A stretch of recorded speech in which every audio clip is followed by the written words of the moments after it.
ஸ்ரீமதே ராமானுஜாய நமஹா. ஆண்டாள் திருவடிகளே சரணம்.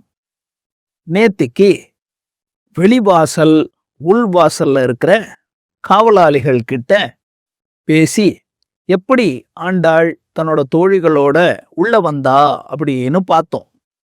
கண்ணனுடைய வீட்டுக்குள்ள வந்துட்டாங்க. சரி, கண்ணன் எங்க படுத்திருக்கார்? கண்ணன் முதல்ல படுத்திருக்கல.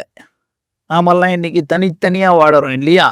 அப்பெல்லாம் எல்லாம் ஒன்னா கூடி தானே இருப்பாங்க. குடும்பம்னா அப்பா அம்மா பிள்ளைகள் அவங்க மனைவி எல்லாம் ஒன்னா இருப்பாங்க இல்லையா? இப்போ உள்ள வந்தா கண்ண அறைக்கு போறதுக்கு முன்னாடி அவங்க அப்பா அம்மா படுத்திருக்காங்க. அதுக்கப்புறம் கண்ணன் படுத்திருக்கார். அதுக்கப்புறமா கண்ணனோட அண்ணன் பலராமன் படுத்திருக்கார். ஏன் இப்படி படுத்திருக்காங்க? கண்ணனை அசுரர்கள் கிட்ட இருந்து காப்பாத்தணுமே. அதனால ஒரு பக்கம் அப்பா அம்மா, இன்னொரு பக்கம் அண்ணன் காவலா படுத்துக்கிட்டு காப்பாத்துறாங்க.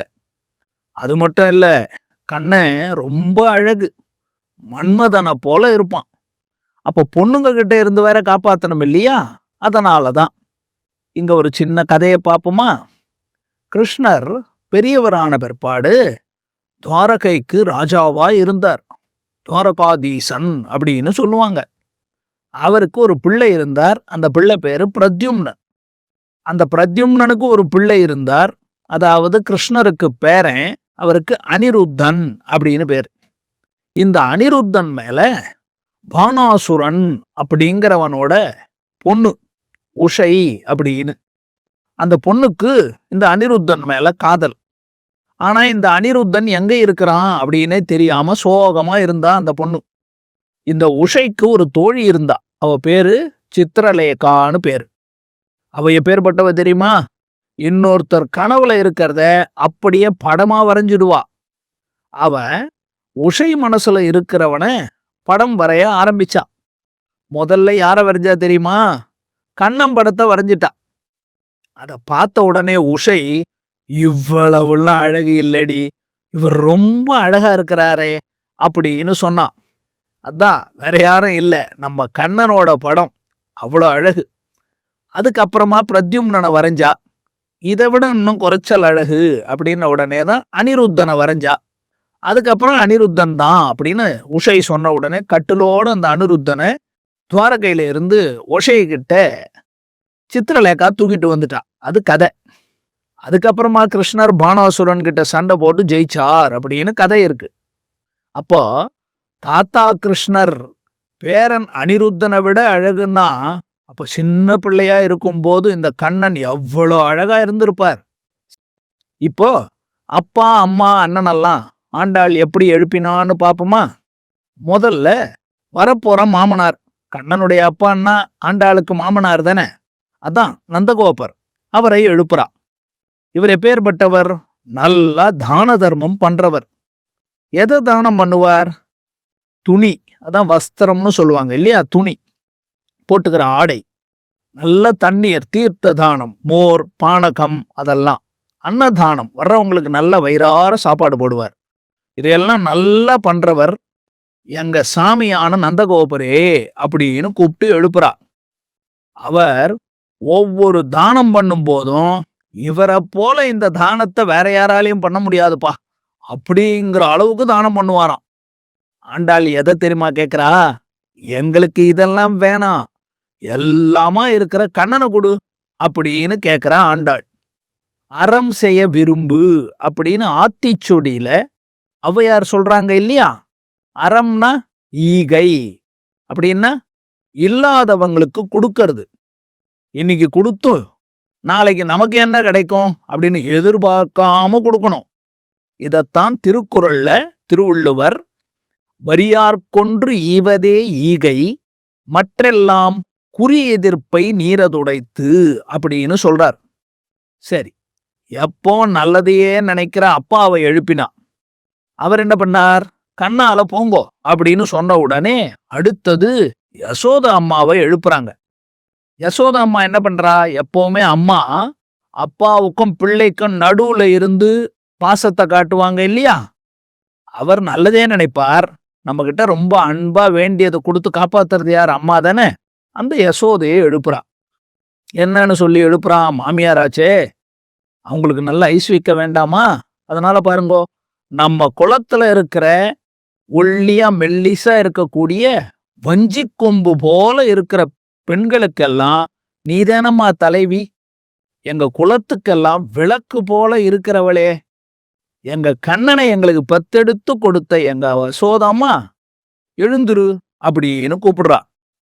அவங்களும் சரி சரி உள்ள போங்கோ அப்படின்னு சொல்ல, அடுத்து படுத்திருக்கிறது கண்ணன் தானே, அவரை எழுப்புறாங்க. கீழே முதல்ல அம்பரமே அப்படின்னு பார்த்தோம் இல்லையா? அப்ப அம்பரம்னா பொருள், துணி, வஸ்திரம் அப்படின்னு பார்த்தோம் இல்லையா? இப்போ அம்பரம் ஊடறுத்து அப்படின்னு சொல்றா. இங்க அம்பரம்னா ஆகாசம் அப்படின்னு அர்த்தம். கீழேயே 3வது பாட்டுல ஓங்கி உலகளந்த உத்தமன் அப்படின்னு வாமனனா குள்ளமா மகாபலி கிட்ட 3 அடி நிலம் கேட்ட, மேல கீழே உலகங்களை அளந்தவரை பார்த்தமே உத்தமன்னு, அவரே கிருஷ்ணன் அப்படின்னு இங்க சொல்றா. அவ என்ன தெரியுமா கேக்குறா? கண்ணனை பார்த்து கிண்டலா கேக்குறா. நீ ஊருக்கு தான் உழைப்பு போல் இருக்கு, எங்களுக்கெல்லாம் எதுவும் செய்ய மாட்டியா அப்படிங்கிறா. நம்ம வீட்டுல கூட பசங்க இருக்குமே, அக்கம் பக்கத்துல இருக்கிறவங்களுக்கெல்லாம் போய் வேலை செய்வான். வீட்டு வேலை செய்யடான்னா செய்ய மாட்டான். அப்படி கிண்டலா கேக்குறா. உன் ஊர்ல இருக்கிற எங்கள மாதிரி முடியாத பொம்பளை பசங்களுக்கெல்லாம் உதவ மாட்ட. ஆனா எல்லாம் இருக்கிற சக்தி இருக்கிற தேவர்கள், அவங்கெல்லாம் சாகாத வரம் பெத்தவங்க. அவங்களுக்கு பெரியவனா வளர்ந்து ஆகாசத்தை கிழிச்சு உலகத்தை அளந்து நான் தான் தேவர்களுக்கு தலைவன் அப்படின்னு பேர் வாங்கினவனே அப்படின்னு கேக்குறா. அப்படின்னா என்னது? குத்தலா சொல்றா. தூங்காம எழுந்துரு அப்படின்னு சொல்றா.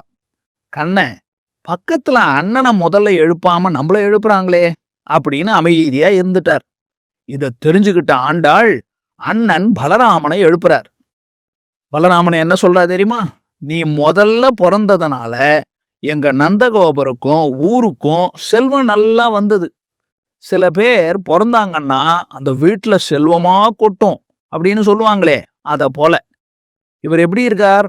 இவர் கால்ல நல்ல தங்கத்தால செஞ்ச வீரக்கடல்.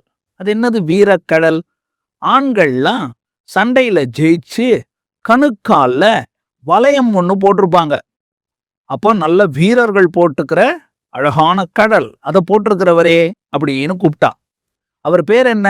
பலதேவா அப்படின்னு கூப்பிடுறா. பலம் அப்படின்னா நல்ல சக்தி இருக்கிறவர் இல்லையா? ரொம்ப பலம் இருக்கிறவரே அப்படின்னு கூப்பிடுறா. அவர் கையில கலப்பைய வச்சிருப்பார்.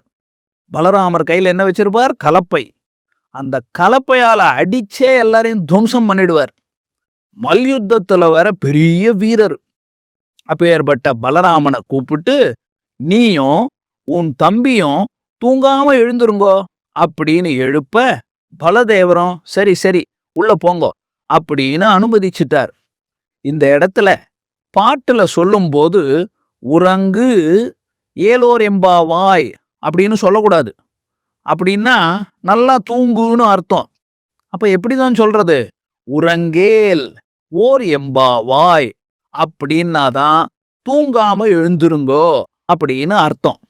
சரி, நாளைக்கு கண்ணனோட மனைவி நப்பிண்ணை, அவளும் கண்ணனும் ஒன்னா படுத்திருக்க, முதல்ல நப்பிண்ணையை எப்படி எழுப்புறா அப்படின்னு பாப்போமா? அம்பரமே தண்ணீரே சோரே அறம் செய்யும் எம்பெருமான் நந்த கோபாலா எழுந்திராய், கொம்பனார்க்கெல்லாம் கொழுந்தே குலவிளக்கே எம்பெருமாட்டி யசோதாய் அறிவுராய், அம்பரமூடருத் தோங்கி உலகளந்த உம்பர்ஹோமானே உறங்காதெழுந்திராய், செம்பர் கடலடிச் செல்வா பலதேவா உம்பியும் நீயும் உறங்கேல் ஓர் எம்பாவாய். ஆண்டாள் திருவடிகளே சரணம். ஸ்ரீமதே ராமானுஜாய நமஹா.